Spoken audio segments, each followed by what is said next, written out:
Acharya Madhyamam Asmadacharya Paryantam Vande Guru Paramparam.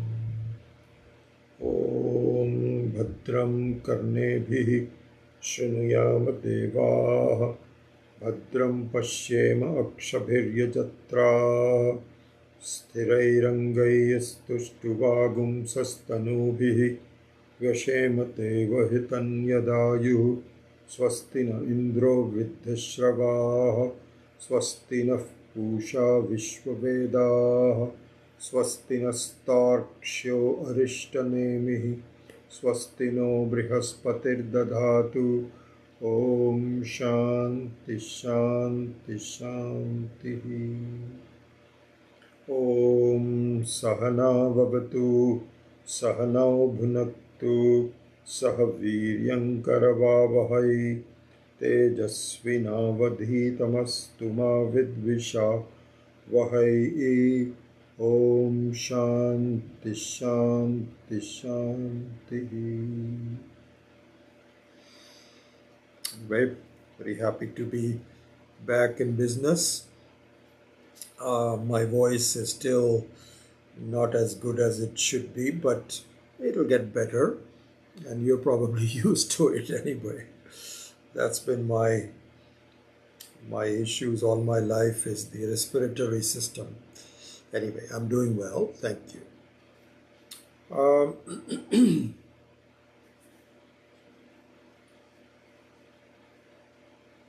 So, if you recall, I had requested to you to note down some important tenets of Vedanta from time to time that you could just do like this, like titles or paragraph headings or something like that, that one can look into from time to time. One of those, as an advice from Swami Akhandananda, which has been really, I've taken that to heart. This is a couple of years ago when I started really studying his books very seriously, is this. He said to really make the ultimate progress, to be totally free from problems. Because we are all trying to be free of problems. I don't want to be affected by things. I'm dependent, and so on. So, and we try to do the best we can in our life from time to time by using our buddhi and so on and so forth. In fact, let me interrupt this thought. I will come back to it in a minute. Next class, I would like to devote to an explanation and a deeper understanding of the Gayatri Mantra, Om Bhurbhuva Swaha. So in reviewing one of the texts from Swami Akhandananda, the way he has unfolded the meaning of the Gayatri Mantra is very relevant to the topic that we are going to.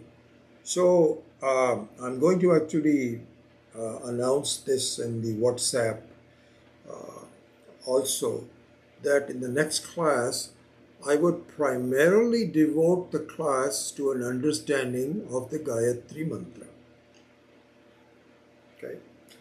Anyway, going back to the prevailing thought, so the advice that Swami Akhandananda had given, which really struck home to me as a focus. It's not as though it's completely new, but in terms of ekagrata, in terms of focus, this was a very good advice, which is this.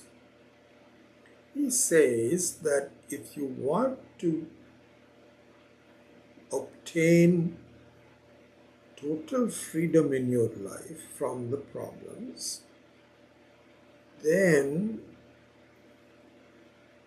shift your attention from what you are seeing to you, the seer. Shift the attention from drishya to drik. Very simple. Yeah, this is the advice. So, one can have a doubt. Well, drishya is what's engaging me. Drishya is where the challenges of life are. Drishya is interesting. Drishya seems to be important, and this is what I am grappling in my life. As far as drik is concerned, the way I see it is there is nothing much to do, nothing much to know, because I'm a seer of drishya, and so the drik is simply an enabler of drishya, an enabler of what is seen. So I don't get it. How would that help me? Why is this advice so important? This is the normal doubt that we can have in response to this advice by Swami Vivekananda. So the answer to that, which is called samadhanam. Samadhanam means something, you dissolve the doubt. You answer the doubt. It's called samadhanam. So the samadhanam is, in the beginning, that might look like that. Look like what? That there's nothing much to know about drik. I already know I'm the knower. So what's the big deal? The main thing is, what do I deal with? In the beginning, this is what happens. But the more you look into it, the emphasis and the scenery and the vision changes. But you have to look into that. You cannot just take it for granted and not really investigate it. If you do, and you do it in a sustained basis, this is the advice of the Vedanta. Swami Vivekananda does not come up with his own ideas. He's also a product of Vedanta. Vedanta says that if you continue to focus on the drik, some amazing things begin to occur.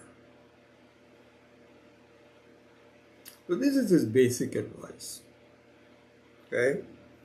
And the reason I'm bringing it up at this point in time is what we are studying in these few classes before we go to Mandukya mantra number 7 are the Karikas number 7, 8 and 9 by Akhanda Gaudacharya ji. The Karikas. This is what we're doing. The purpose of these 3 Karikas, as we know already, I'm just revising the purpose, reminding you of the purpose, is to look at the topic of creation. Because, in our life also, as we begin to have the opportunity to think about things, normally you are very busy about what do I study, what do I eat, what job should I apply for, which is very normal. We are very busy with just making sure that I am equipped with leading a successful life. But at some point in time, your mind starts to question. And this is where the inquiry comes in. Who is God? Is there God? How did this whole creation come about? Did somebody create it? How did it create? And of course, uh, this can culminate in a very serious inquiry. If you look at science, for example, I think that United States alone, and certainly the Western countries, I don't know, I'm just making a guess, probably spend more money investigating the origin of the creation than the GDPs of 90% of the countries in the world. They probably, I'm just picking out some numbers, that they probably spend hundreds of billions of dollars on the scientific inquiry. PhDs are given, careers are made, all about creation. So here, Vedanta, in the explanation of Gaudapadacharyaji's Karikas, takes a look at this phenomena. Let us see what the creation is. What is the nature of the creation? It looks into that.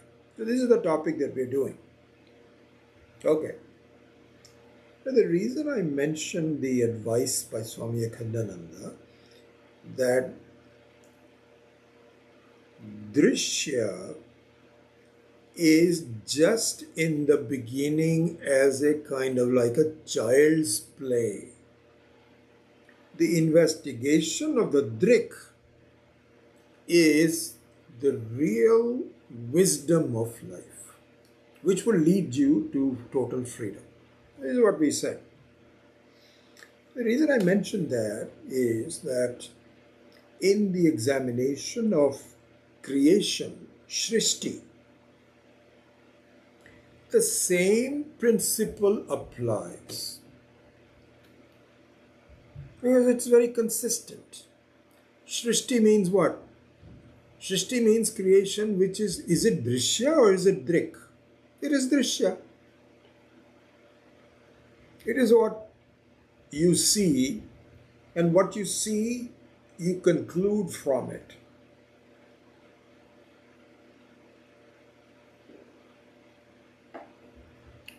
You make conclusions about it. You discuss it. You come up with better theories. All of that is Drishya, Drishya, Drishya, Drishya. So, what is said is, in the examination of Shrishti, you get lost in the details of Drishya.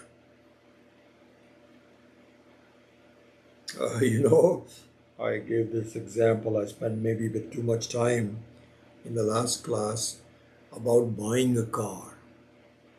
But I think it's a very relevant example. Remember, when you really didn't go out to buy a car, you were just visiting the dealer to get your car fixed, and it said, okay, I think if you just hang around for a couple of hours or an hour, we can get it done. You don't have to get a loaner car and all that. So you and your wife, or you and your husband, depending on who you are, said, okay, you know what, I think we can just hang around, just look around, have coffee, just look at our emails, and we don't have to, go back and forth. So while doing that, you start looking at the inventory of cars. And of course, the sales rep comes up and he says, hi, some very interesting cars have come up. So in the beginning, you said, no, really? We're not interested. Or at least you don't say that, but you say, really interesting. But in the mind, you say, we're not interested. The more the discussion starts to take place, the more you get involved. And this is what I was talking about. Sometimes the female people get more interested in things. Sometimes the male people get more interested. In the cars, generally, it is going to be the male person.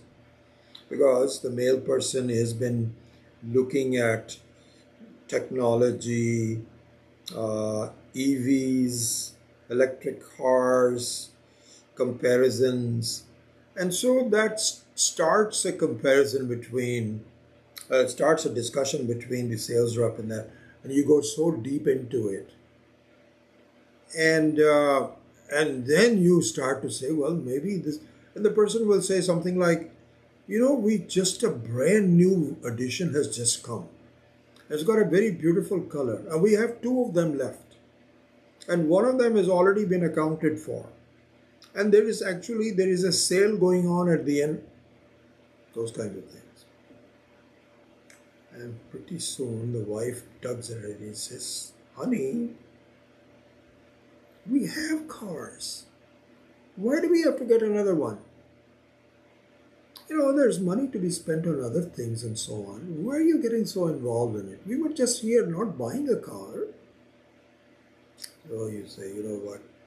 You're right. I got so detailed involved that I forgot that I don't even need it. This was an analogy that I think I just wanted to portray to you. Similarly, in the view of the Shrishti, of the creation, this is exactly what happens. Here is what happens. This is a larger spiritual dimension, but basically people are saying, how was this thing done? Who created it? And I will go into some examples in a minute. And Vedanta says, are you assuming that the Srishti is there, naming something like you have decided to buy a car?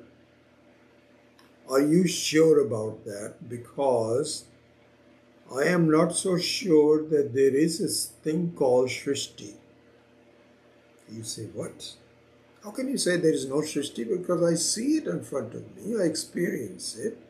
And then, see, this is the thing. You say, science cannot be wrong because they are spending billions of dollars investigating it. So what is said is that truth does not depend on majority. It's not an election that whoever wins this next election, Republicans or Democrats, will establish the truth. That's okay for governing, but not in the investigation of the truth. One person can completely falsify millions of people who are thinking of it. So don't go by that. So the investigation is, so it says, really speaking. And here I think I gave you the quotation by Adi Shankara. Swami Akhandananda generally relies on Adi Shankara's commentary.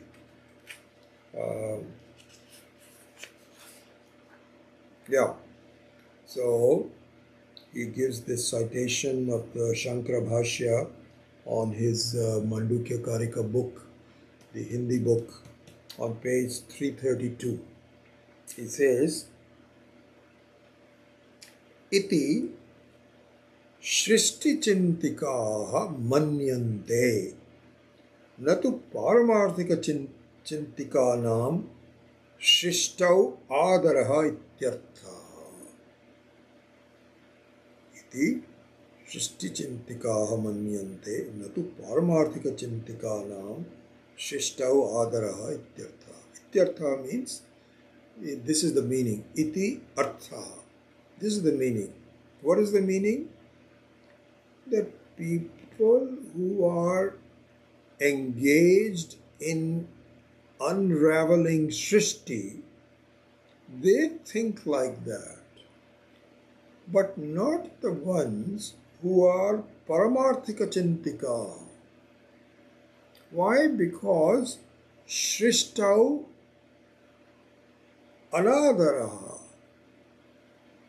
they do not have any. Adaraha means one who, adara means respect.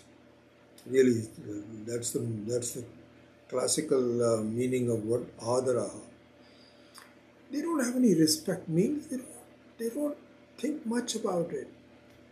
It has some secondary use, you can do that. But really speaking, it has nothing, there's no truth in it. This is what Adi Shankara has said. So,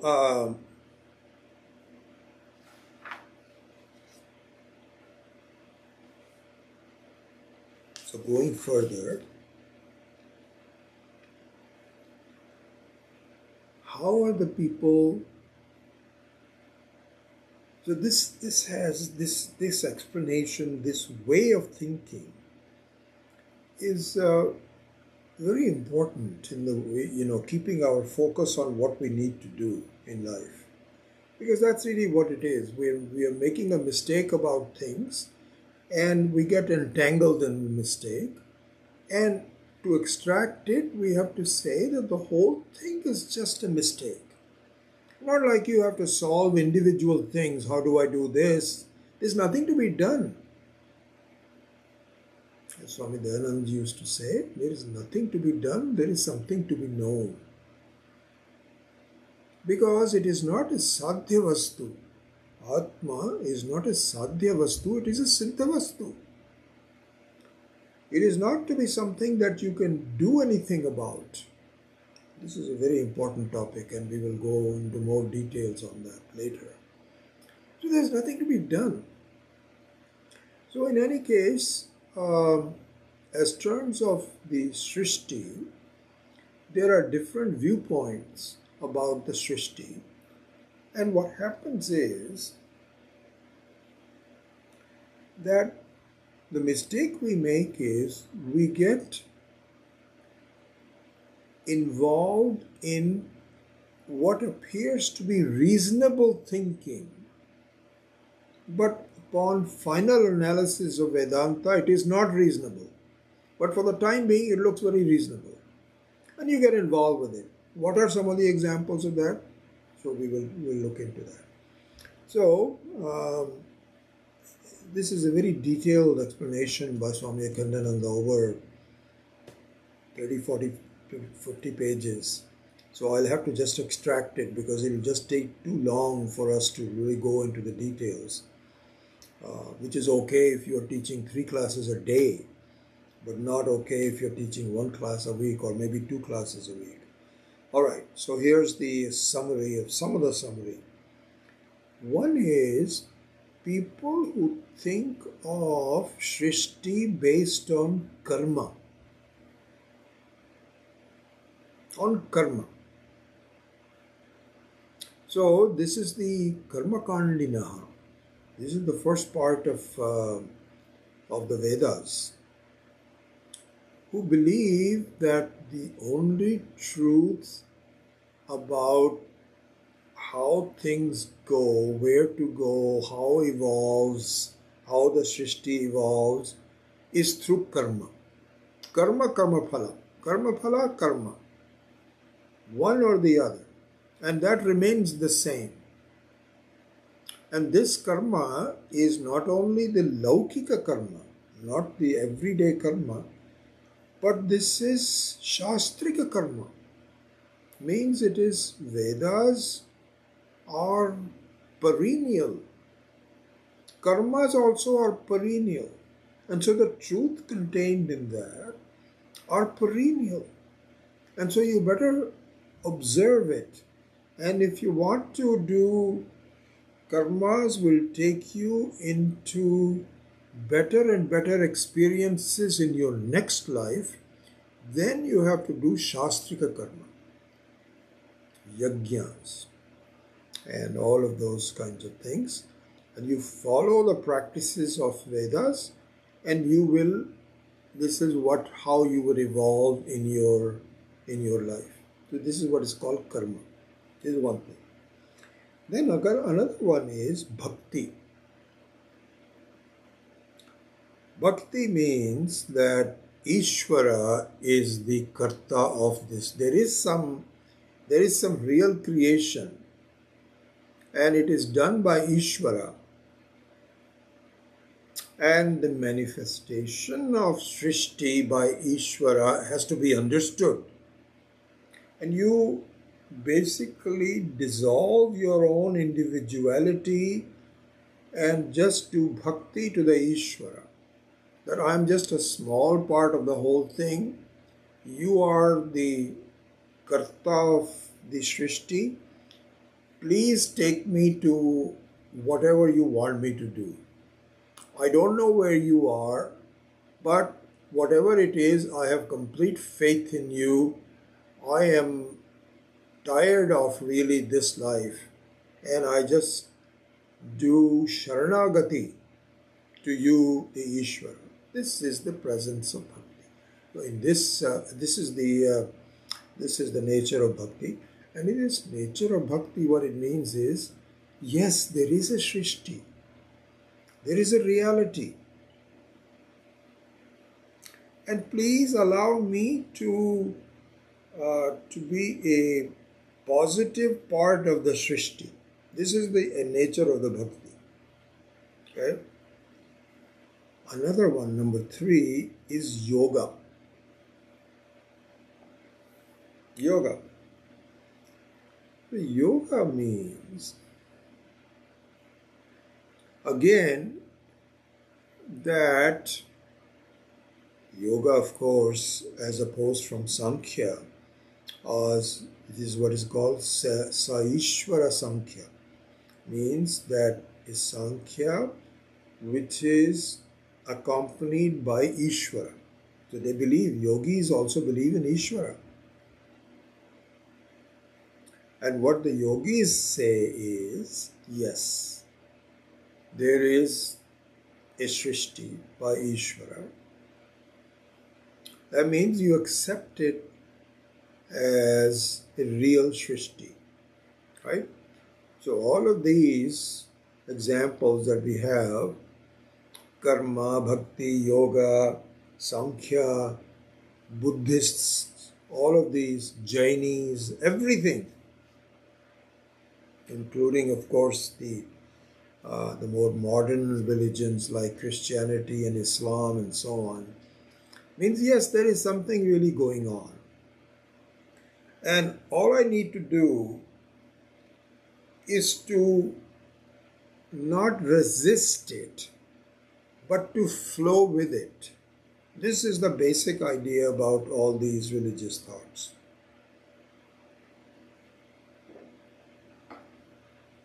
Right? So what the yogis say is Ishvara, and my thoughts are real. So the whole world appears to me in the form of thoughts, and if I can control my thoughts, I will be okay. So the Ashtanga Yoga,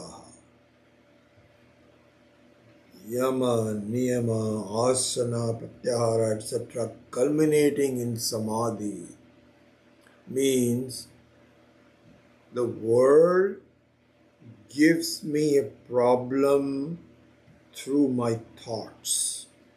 I don't blame anybody. Okay? Let me not waste the time in blaming the world. All I need to do is, Ishvara appears to me as my thoughts. So all I need to do is to regulate my thoughts and to be with myself, devoid of thoughts. And by the way, any time that I'm able to achieve Samadhi, I feel very good. Very good. Chitta vritti nirodha. Chitta vritti means there are no thoughts appearing in my mind. I'm able to to get to a point where I can I don't allow any thoughts to come, and I become one with Ishvara, and I'm okay. This is what it is. So this is the yogic way of Shrishti. If you look at it from the standpoint of Shrishti, this is the yogic way of Shrishti. Meaning, yes, there is something going on. My thoughts are the ones who bother me, and it's because they're all scattered in different directions. And all I need to do is to kind of put them together and slowly learn to reduce the thoughts in my mind. Finally, I achieve a state of thoughtlessness, and I'm done. This is their view of Shrishti. There are variations to this. The very interesting variation is the Jain system. So what the Jains say is that you have to become much more pure-minded. You have to become much more much. So ahimsa is the main thing. You do not kill anybody, right? You wear masks so that you don't even kill things that you get absorbed in your breath. You walk very properly, and you do good thoughts. You eat vegetarian food, Jain food, most vegetarian food. So their feeling is that if you keep on improving, you become like Tirthakaras, people who have achieved moksha by having purity of their own self. And I want to be like that. And they also believe in multiple births. They also all of these people, they all believe in You cannot do that without any without any multiple births. The only people who don't believe in multiple births are what is called Charvaka. The Charvakaha means people who says there is nothing other than this. This is what life is all about. And then I am the body, and my body and the mind creates some sense of awareness, and I just have to utilize my awareness and my body and my mind to do the best I can. Why worry about any other life and studying of Vedanta? This is all bunkum. It doesn't mean any sense. This is what is called Charvaka. And it is said 90% of the people on this earth are Charvaka. Anyway, that is not even added to this. Means that there is a real Shrishti going on, and I deal with it the best way I can. But anyway, so that's yoga and the Jain system. Buddhists say that everything is momentary. Kshanikaha. It was called Kshanikavada. Everything is momentary. Means there is no real substance to it. Kind of like a movie screen. The movie screen, it looks very real, but there isn't anything because things are flickering. But because they are flickering much more rapidly than your own eyes and mind, they appear to be real. So this is what the world is. It's just like a movie. There is nothing real in it. It is, in fact, so they also say, there is some kind of a appearance of a Shrishti. But here both, so this is a very beautiful thing, they throw Buddhists. You should know all of this very clearly. You should be able to explain it to people, to be able to understand it yourself. They throw the baby with the bathwater. This is the issue with Buddhists. They throw the baby with the bathwater. They say, throw it away. Bathwater is not good anymore. In the process of doing that, they throw the baby also. What does that mean?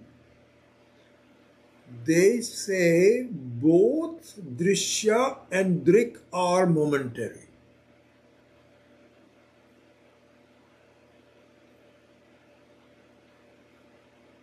Drik is also momentary. There is no truth to the Atma.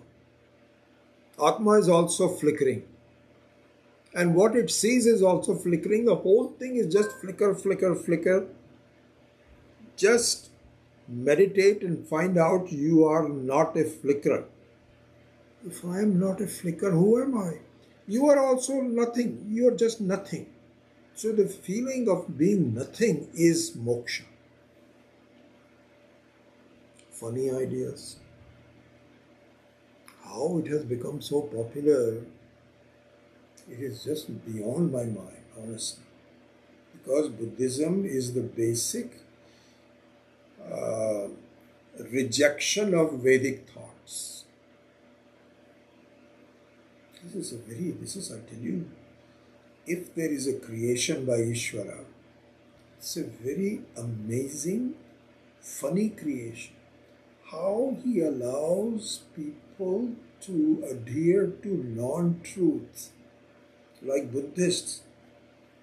He's a wonder. All we say to the Buddhists is, can any change occur without the basis of non-change? You can't. If the basis is also changing, if the drik is also changing, how can you have this shit? They'll say, no, it happens. It happens. Don't worry about it. You're too worried about logic and stuff like that. Just meditate that I am nothing there. I am also changing. Okay, all right, fine.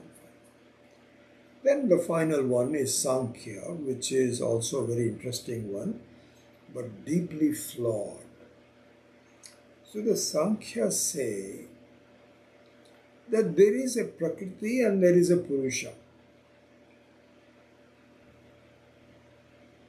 So the Sankhya's also say that the nature of Shrishti is that there are two basic sides to the Shrishti. One is Prakriti and the other one is Purusha. You are the Purusha, but you are affected by the Prakriti.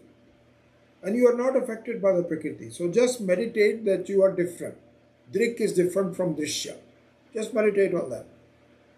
And if you do, you will realize that you are just the Purusha and you are not affected by it, and so on. It looks pretty reasonable that, and you can say this is what Vedanta also says, doesn't it? No. Not Vedanta says. Huge difference. Huge difference. Why is the huge difference? Because we don't say that the Prakriti is as real as the Purusha. So they say, no, you do this Viveka, you'll be all right. Once you do the Viveka, then you don't need anything else. Vedanta says, yes. In the beginning, we do need to do the same Viveka. In fact, some of your ideas about the three gunas, Sattva, Rajas, Tamas, we also accept. Yes, those are the Prakriti, they are Prakrita. So they are Prakriti, born out of Prakriti. We accept that. And provisionally we can say, yes, there needs to be a Viveka between Drik and Drishya. But that is just the first step. It does not lead to total moksha. What you have to see is one of them is not as real as the other. In fact, there is only one thing which is real, real in the sense which is the truth, which is sustainable, doesn't change. Everything else, even though it appears to be stable and truth and so on, isn't. There's only one truth, and that's you, the Drik. So the Drishya has a much lower level of reality, very much like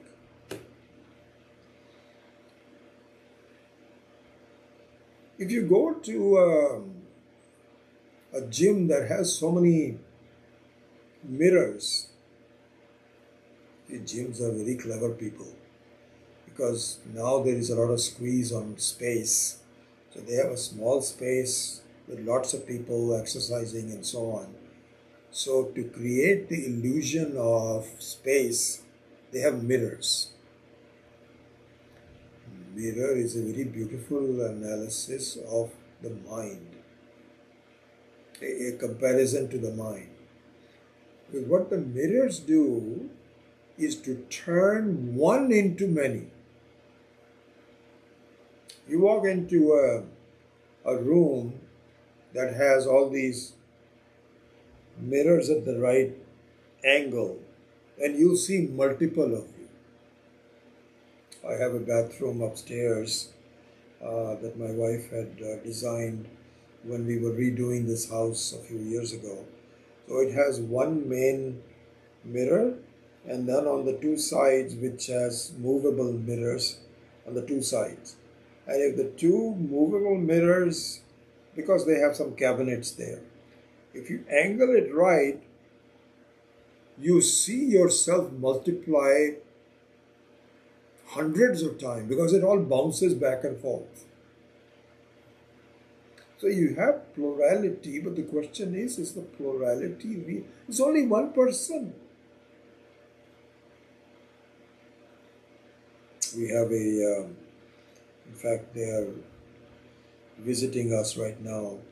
Our 1-year-old Arjun, he's here. And their mother is attending some meeting in New York. And so my son brought the two kids and they slept with us last night. And in fact, they have been kept outside quiet. They said, no, Papa is teaching a class, don't disturb him. So I said, no, don't worry about it. So he's here. If we get this 1-year-old into this mirror, what do you think is going to happen? Is he going to be not confused? Sure. Because the difference between a 1-year-old and a 3-year-old, let's say, I have a granddaughter also who's 3, is enormous. Because both of them see multiple people. But one of them recognizes they are my own copies. I can only be me. The other ones are false. But this is what Vedanta says. Yes, the whole world appears, and this is what we have to see. Honestly, this is our challenge, this is our promise, this is the vision, is that the entire world is nothing but me alone. This is the challenge. It is not that you just make peace with things. Accept the world as it is. That means that in the world you are taking the world to be real. Accept it. You're also real as a person. The world is also real as the entire samashti. And the two of you coexist. And just don't get too upset. It's okay. It's all that. This is the way it happens. No. That's just a panacea. The real disease that we have to see is that the world is non-different from me. This is what we have to see. Long ways to go. Anyway, going back to the Sankhya and Vedanta, even though the Drik and Drishya Viveka is common, that we don't stop there. We say, no, that's just the first step. The Drishya is really my own copy. This is what we have to say. So going back to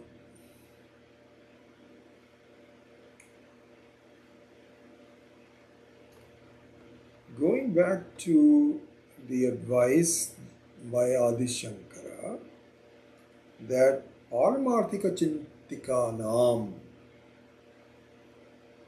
Shristau Anadara. That means people who really know Paramarthika Chintika, as we saw in the last class, between Artha and Paramartha. Artha Kama Artha Dharma or Artha. Paramartha is moksha. And the moksha is not a fourth state, as we will be discussing in the Turiya discussion on the seventh mantra. It's not a separate thing. It is falsifying the first three. So the Paramarthika Chintika, they are not involved in the Shrishti Chintika. They are not involved in thinking about finding the details of Shrishti, because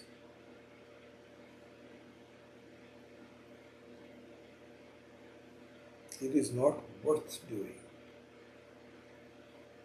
As long as you think that living is worth doing without examining your own self, you are fooling yourself. All right, so here in the explanation of these 8, 9 and 7, 8 and 9. By the way, if we can, now we can summarize. We can now summarize, and we are almost ready to go to the number 8. We can summarize the shloka number 7, which we have seen before.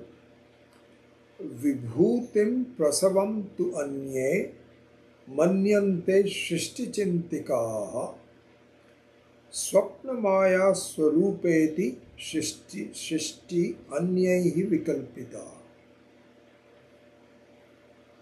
So the shrishti chintikaha means that it is the glory of Ishvara. Vibhuti means the very power of Ishvara to create this whole thing. So most of the people also believe that it was created by a supernatural power called God, who has made them. This is a very amazing, you can call it appearance of a Shrishti. No doubt about it. Totally amazing. How the whole thing is balanced and how it is evolving and everything works together. It's incredible. So this is what is called Vibhuti. So they all think that there is a real glory of Ishvara. The question is, what's wrong with that? What's wrong with that?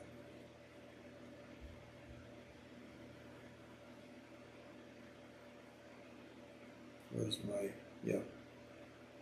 I was reading a book just this morning I wish I had more time. I would like to really start a class based on this explanation of the Brahma Sutras, first four sutras, where Swami Akhandananda has amazingly analyzed and is very consistent with what we are doing in this Karikas. So I don't know when we will do that, but anyway, I want to bring out one. It's interesting, all these, what they call pithi, a beautiful English word, pithi. Pithi means very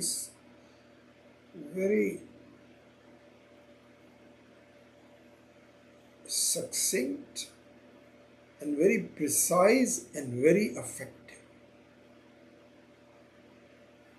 So all these Upanishads and others are all saying something, but sometimes you can summarize it in such a way that it captures the essence of it just in a sentence. Like Swami Dayanandji, he is very good at really giving this veneer of the truth in very simple terms. Like, I'll give you one example. Beautiful. He says, there is not one God or many gods. That's how the discussion is. Most people criticized the Hindu, the Vedic thought by saying it's a very strange religion because there's only one God. But you say there are multiple gods. So how can we even think of you as a reasonable spiritual thought? We don't. This will dismiss it. As you know very well, I'll just give you a very quick instance. So there was I don't know the exact context, but there was a conference of certain religious leaders, including Swami Dayanandji, and included in that were a number of very informed senior rabbis from Israel, who were the holders of the Jewish thinking. So they were getting together, and Swami Dayanandji discovered that there was a certain disdain in the eyes of these rabbis towards Hinduism. Like, not worth discussing, because even the fundamental thing that you're talking about, which is God, you have multiple gods. How can there be multiple gods? They'll all be fighting with each other. It's very obvious. You need to have a single God. So Hinduism is not something that is worth really. There's no adaraha, no respect. Swamiji felt that. Swamiji felt that it looks like a very reasonable person who's thinking, but has some mistakes about the way they view Hinduism. So exactly, I don't know how it happened, but he had a personal discussion about Hinduism with these, I don't know if it was one rabbi or there were multiple rabbis. And he was able to show them that no, we don't. There is no such thing as multiple gods. They are, in fact, different aspects of the same. He went through all of that. And my God, Swamiji says, they could see it from their expression. They said, oh my God, we made such a mistake about it. We're going to have to correct it. and I can see what you are. And as a result of that,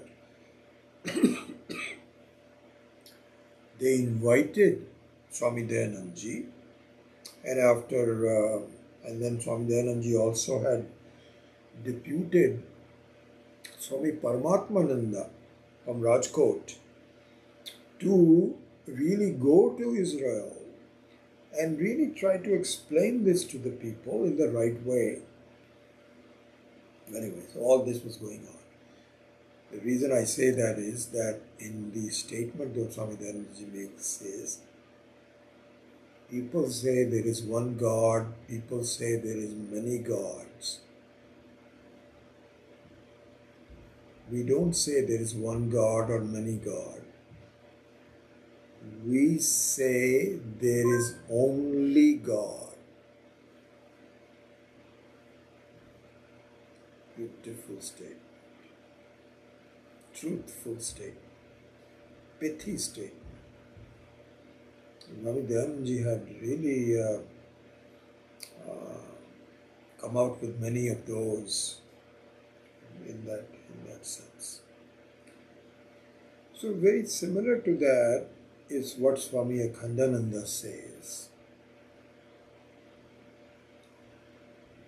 about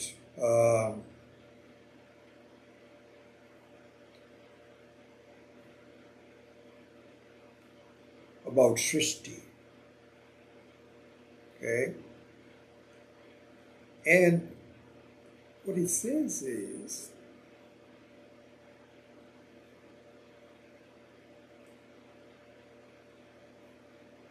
that as long as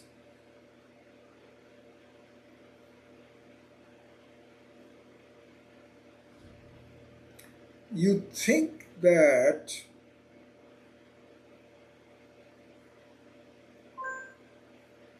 there is a Shrishti, you think of Ishvara as being different from you.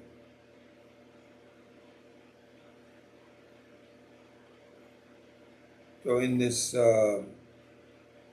explanation that Swamiji was discussing, he had taken a quote from Brihadaranyaka Upanishad.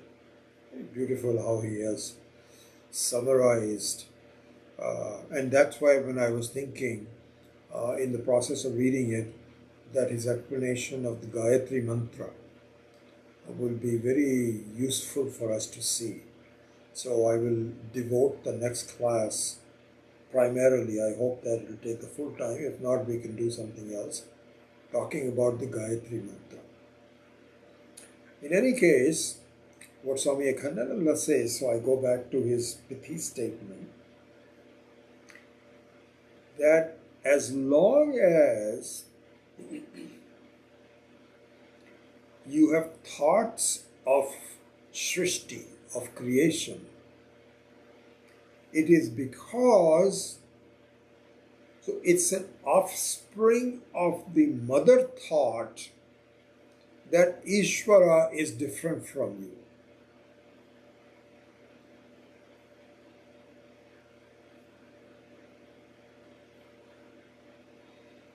Anyway, he's discussing all of that in great detail. But in the process of doing that, he made this one statement which really stood out to me.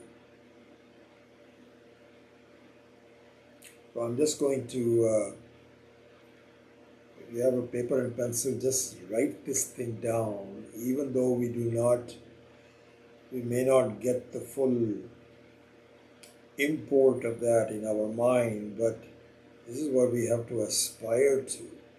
This is what he said. He said, so first of all, I'm just talking it in Sanskrit and Hindi, and then I'll explain it. He says, from the standpoint of a jiva, Ajnata Atma is called Ishvara.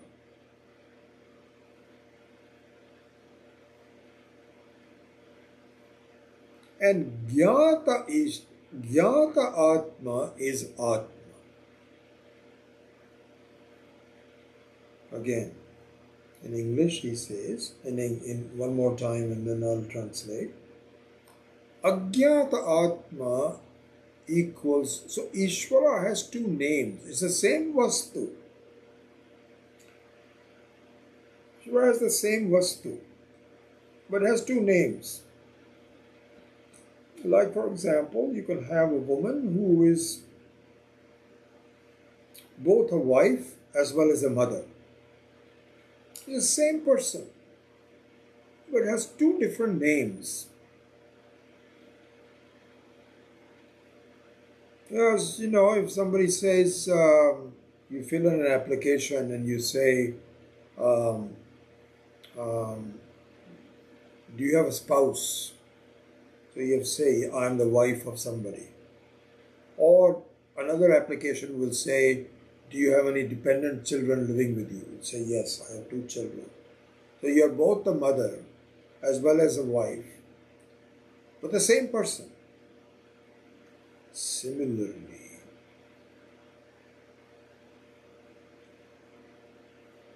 the name of Ishvara is when your Atma is Ajnataha. When you don't know your Atma yet, and we will spend a lot of time looking into what that means is. What do you mean by knowing the Atma? But anyway, just look at this statement. The name of Ishvara, same person, having two different names, two different functions, if you may. One is Ajnata Atma. If you don't know your own Atma, there is a relationship with Ishvara as an external entity. If you know your Atma, then Ishvara is your own Atma.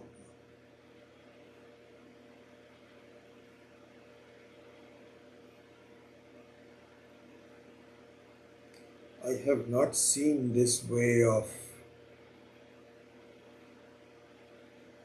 presenting the truth ever before by anyone.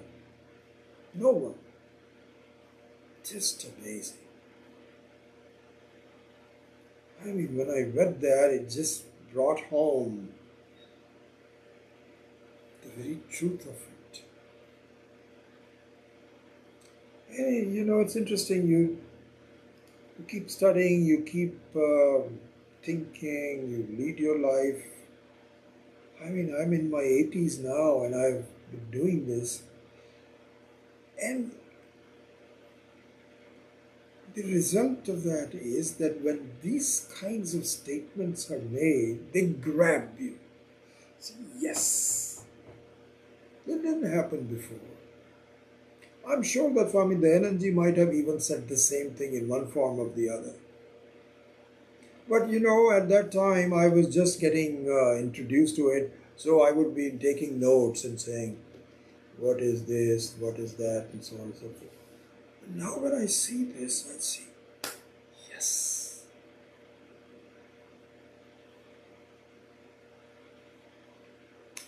So anyway, that is the statement that I was just telling you about.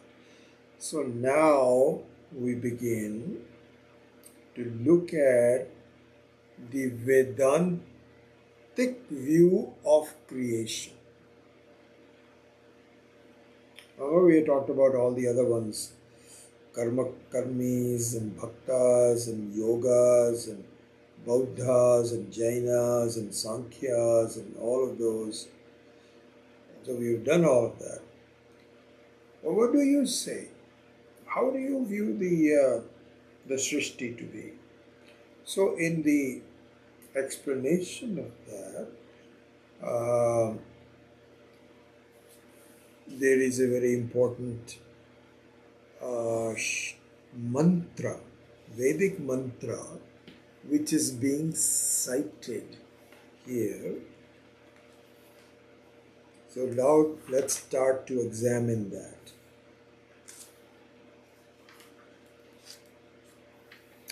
And this is where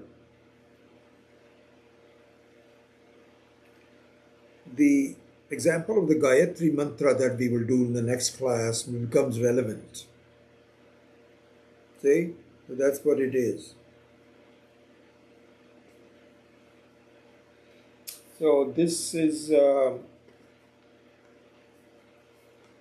given on the page 336 of Swami Akhandananda's books. He starts by saying, and I'll say that in Hindi, Ab hamare Upanishad kehte hain. Ab means that after examining all the other views of Shrishti, what we say through our Upanishads, what the Upanishads tell us, is a mantra in the Brihadaranyaka Upanishad, which we are going to examine now. Okay, is this Brihadaranyaka number 2.5.19. So second chapter, 5th section, 19th mantra, 2.5.19. You can look it up if you want to. Indro maya bhi pururupa iyate. Indro maya bhi pururupa iyate.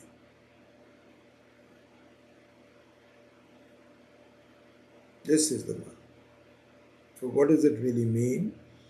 When we examine this, then the explanation of the Vedantic view of Shrishti becomes much clearer by this, through this example of this. There are other mantras also that are there, but here this one is cited.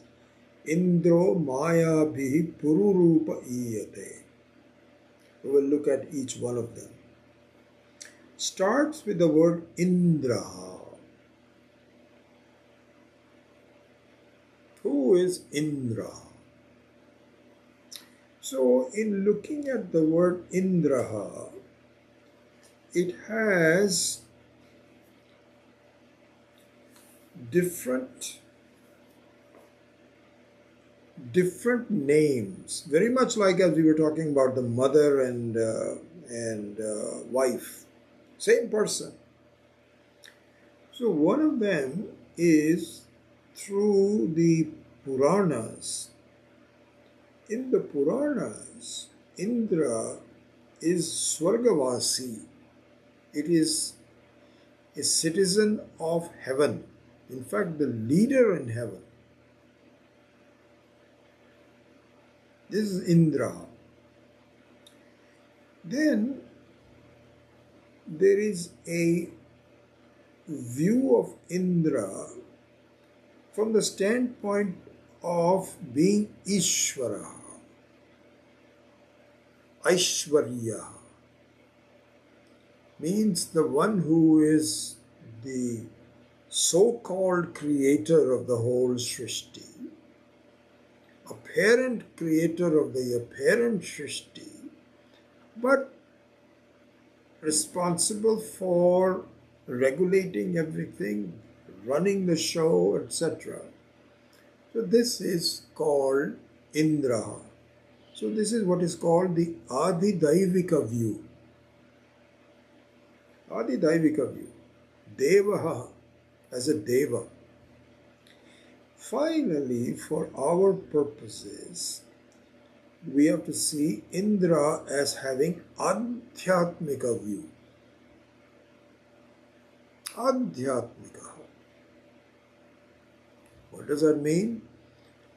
So, as an Ishvara, it's an external view. As an internal view, it is Indra. And how do you mean by an internal view? It means idam drashta. Idam drashta iti indraha. Idam drashta means the one who sees things as this is the Indra. Here's a more etymological explanation of how these words are coming together. But basically, it means idam drashta. It is the seer of idam. And by the way, you know, one of the one way to look at our sense organs and our organs of karma is called indriyaha. In Sanskrit, the various organs that we are endowed with, which we will go into more detail next time, is indriyaha. In fact, I just made a decision. I think what I'm going to do, I'm going to postpone the discussion of Gayatri Mantra not in the next class, which is Friday, but in the next Saturday. So 1 week from now, 2 classes. The reason I do want to do that is that this way of explaining provides the fundamental background for us to understand Gayatri Mantra. Okay? So I think, if you forgive me, I'll change my mind already. I just realized it that I'm not done yet, so I better finish all this. Then we will do Gayatri Mantra. Okay? So here, Indra is the one who sees idam as indri, through indriya. So this is what is called the karana. Karana means the various instruments. Antakarana, bahishkarna. So bahishkarna are the eyes, ears, nose, etc. Antakarana is the mind. But they are all karna. So they can call them as indriyaha. So the indraha is the one that sees through this as indriya, through the indriya.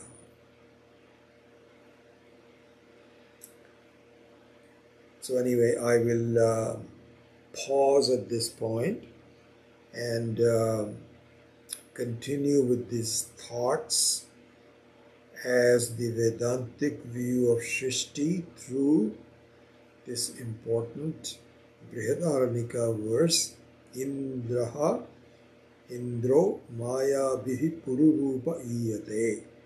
And so we will see all of them, what it all means. And then we will use the Gayatri Mantra as a very beautiful example of how it contains in it. I'd never seen that before until the way he explained Indraha, the Drik and Drishya, both contained in the Gayatri Mantra. So we will do that two classes from now, next Saturday. Okay, so anyway, this is our tour of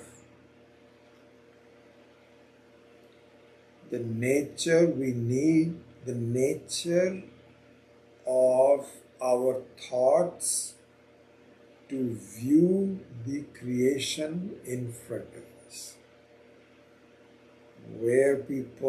How people think about it, and how should we think about it. So this is the progress towards that. These are the 3 verses, 7, 8 or 9. It's taken a little bit of time, but I think it'll be worth doing. So with that, I pause the class today, and then we will continue with it on Tuesday. Om Asatoma Satkamaya Tamasoma Jyotirgamaya Mrityoma Amritam Gamaya Om Purnamadav पूर्णमिदं पूर्णात् पूर्णमुदच्यते पूर्णस्य पूर्णमादाय पूर्णमेवावशिष्यते ॐ शान्ति शान्ति शान्तिः हरिः ॐ श्रीगुरुभ्यो नमः हरिः ॐ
Very nice to see you all. It's good to begin our classes.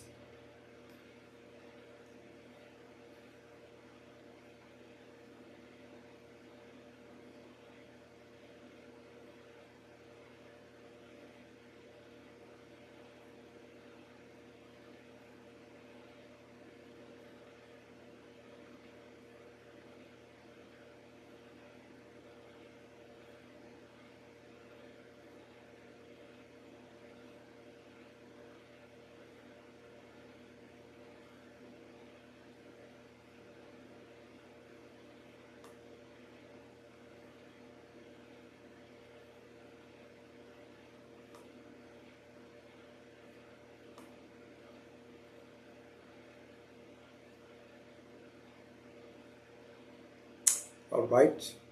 We will hopefully see you next week or next class. Hari Om.